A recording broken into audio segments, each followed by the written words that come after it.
Let's bring in Tal Heinrich, Israeli journalist and analyst. Thanks for joining us today. Tal, what do you make of Netanyahu's reversal? Well, I don't see it so much as reversal. In the Middle East, you have to send the right message. That's all rhetoric. According to the Israeli security assessment, the chances are not high that Iran will directly strike Israel in retaliation for the takedown of Qasem Soleimani. Netanyahu, just like President Trump, he knows that he has to send the right message. In the Middle East, you have to act crazy, act dangerous in order for evil forces not to mess up with you, And it could be Iran, but it could also be Iranian proxies like Hezbollah, let's say, in Lebanon, attacking Israel on behalf of Iran as some sort of revenge for the killing of Soleimani. But Hezbollah, they have their own problems back home in Lebanon. We saw the protests. We saw the unrest. So I don't see it coming directly from Iran because the U.S. will retaliate significantly in such a case. And I don't see it coming from Hezbollah either because of the domestic unrest that they have at home. If Hezbollah retaliates, let's say, against Israel, then it will backfire against them politically, domestically. Nobody in Lebanon, just like nobody in Iraq, wants the unrest. Nobody wants a proxy war to take place within its own territory. Do we know what the relationship is right now between the U.S. and Israel? Obviously, always a strong bond. But do we know whether, if they were attacked by Hezbollah or anyone else, whether the U.S. would step in on behalf of Israel?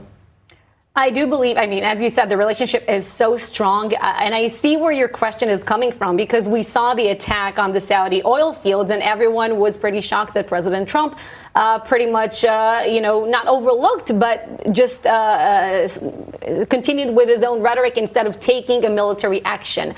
And maybe it sent the wrong message, many commentators were also saying. But I think the case of Israel is different. It's not like striking military bases in Iraq. It's not like striking oil fields in Saudi Arabia.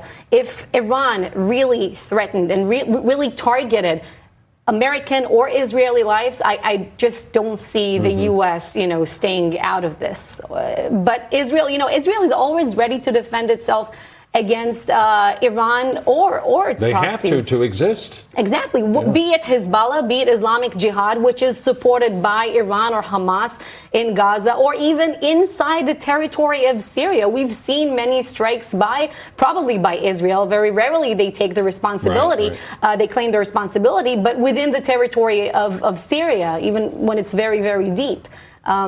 Do you expect Netanyahu to respond to what the president says later on this morning, or what should they be doing? Because obviously they're at risk. They've been at risk.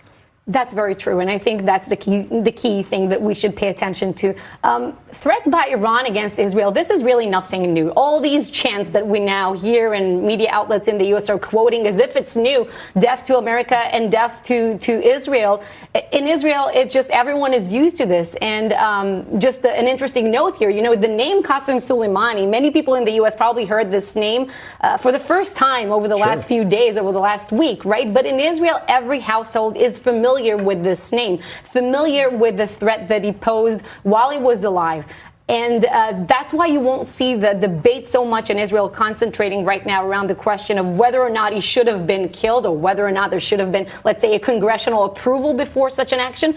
But Israelis are mainly wondering, really, what comes next? Where could diplomacy step in, and if, really?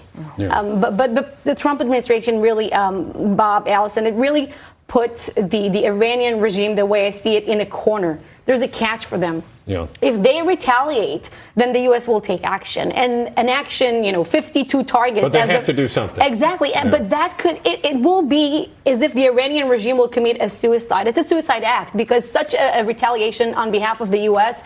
is really a political suicide for them. It could take Iran decades backwards. If they don't retaliate, then they will be viewed as weak, as cowards. And this sends probably a signal to the masses that demonstrate against them.